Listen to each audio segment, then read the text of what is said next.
comment réagir face à l'annonce du diagnostic. Et puis j'ai envie de dire que cette question, c'est aussi comment faire face à la... Comment dire?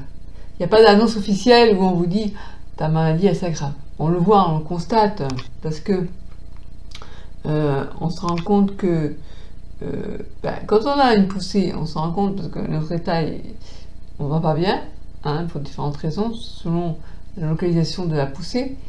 Et on a la sensation que ça va être une poussée et on va faire confirmer par son médecin.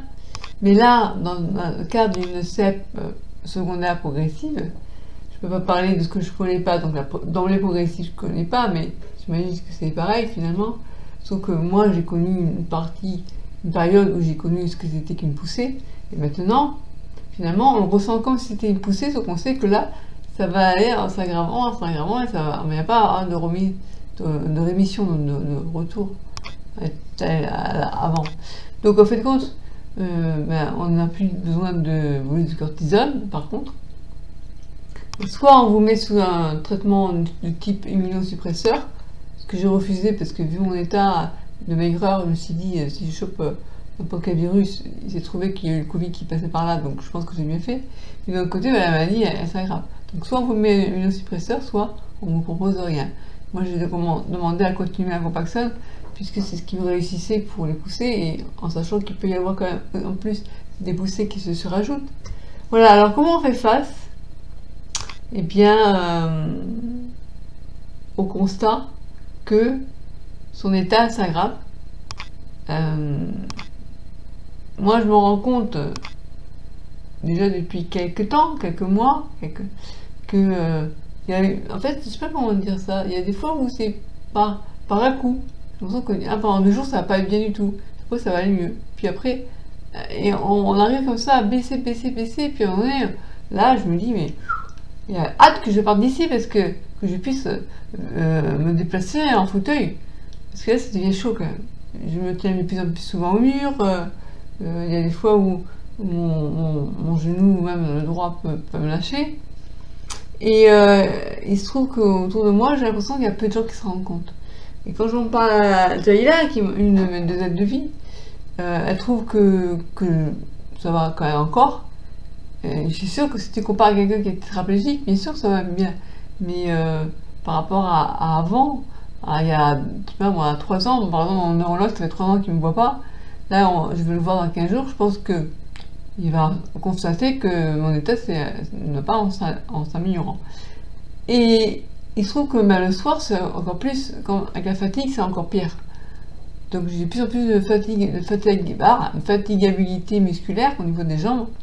Et après avoir rangé la cuisine pour pouvoir me faire manger le soir, et après je remonte, je suis vraiment exténuée. Alors il y a des fois où Charlie elle vient pour m'aider à préparer la cuisine, notamment quand j'ai quelque chose à faire cuire.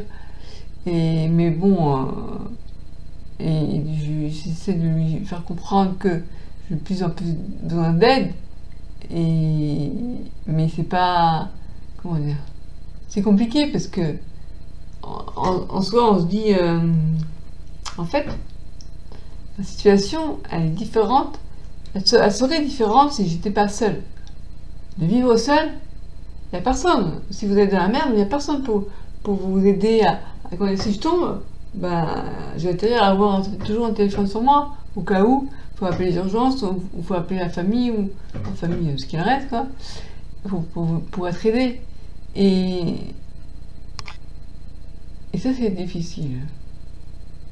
Et bref, c'est sûr qu'on vit la sclérose en plaques de manière différente, si c'est une CEP rémitante ou si c'est une CEP progressive. Si on est seul ou si on est avec, si on vit avec d'autres personnes, que ce soit avec un mari, une femme, avec ses enfants, sa famille.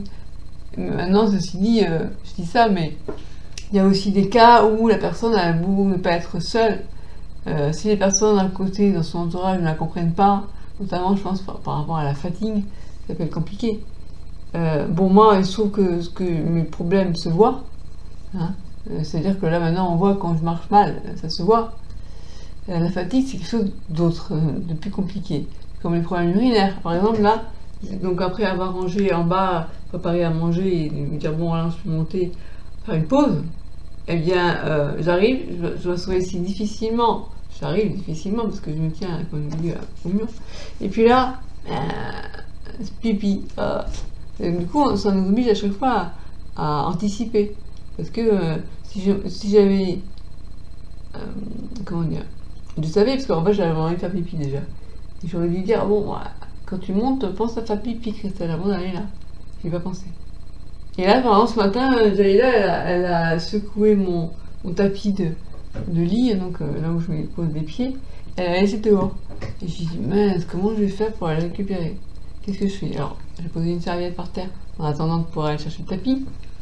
Puis je me suis dit, qu'est-ce que je fais? Je peux pas prendre le risque de sortir sans rien, parce que je peux pas marcher sans me tenir, hein. Ça c'est sûr, c'est plus possible. Du coup, je me suis dit, je vais peut-être prendre le déambulateur. Avec le déambulateur, ça va. Mais alors, il faut passer une petite marche, enfin, une petite... Ouais. Bref, tout devient difficile. Et donc, je me disais, comment on fait pour vivre avec une sclérose en plaques quand on vit seul? Et bon, bientôt, je vais être en appartement, normalement dans 2 mois, si tout se passe bien.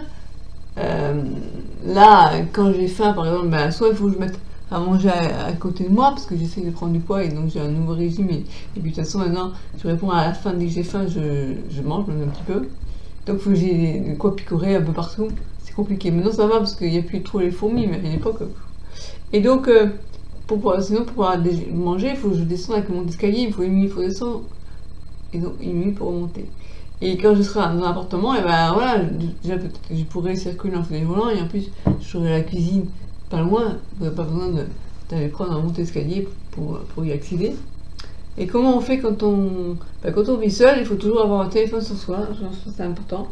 Ici, moi j'ai toujours aussi, enfin, quand j'y pense, je ne l'ai pas actuellement, mais une petite lampe de poche, au cas où par exemple à 11h du soir, ça m'est déjà arrivé, extinction, coupure de courant. Alors à l'époque, essayez toujours, pour remettre les plombs, c'est dans le garage. Et avant, je sors pour aller fermer ou relancer les plombs. Maintenant, on a détruit la porte qui bloquait, le panneau de mur qui bloquait. Pour ça, je peux y accéder par l'intérieur. Bon, c'est compliqué d'y aller, mais je pourrais y aller.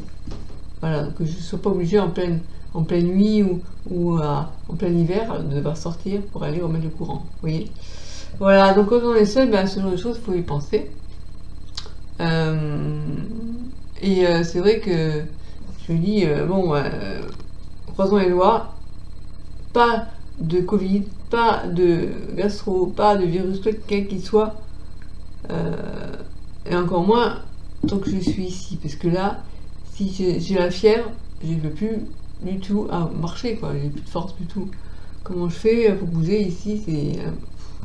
Alors, j'ai une pensée pour toutes les personnes qui vivent dans un endroit qui n'est pas aménagé par rapport à leur handicap.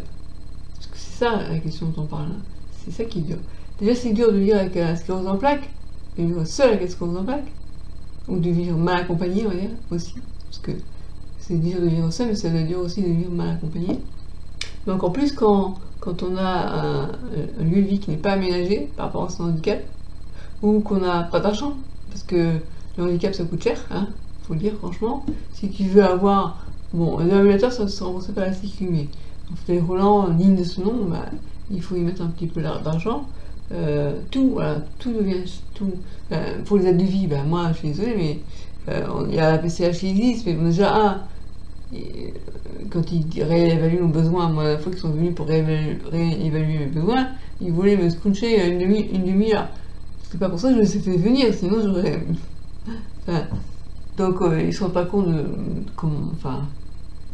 Bon, passer d'autres choses parce que ça m'énerve. Après il y a les cotisations sociales qu'il faut payer. Quand on paye la devis, ça coûte une blinde d'être handicapé. Et encore on est pas mal lotis parce qu'on est en France et que c'est quand même un système qui est pas trop mal foutu. Même s'il y a des carences bien sûr, des problèmes, mais de toute façon on peut toujours aller, il y a toujours des choses qui n'iront pas, quoi qu'on fasse. Voilà, donc je voulais faire un petit vidéo là-dessus, comment on vit seul avec une sclérose en plaques, c'est pas évident. Et d'un côté, on se met pas avec quelqu'un pour que cette personne soit notre infirmier ou notre infirmière, bien sûr. C'est pas viable comme relation, quoi. Après, je me suis posé la question de regrouper les différentes personnes qui ont la sclérose en plaques pour qu'on puisse s'entraider. Mais bon, c'est pas faisable. Ouais, bon, bref, vous m'avez compris.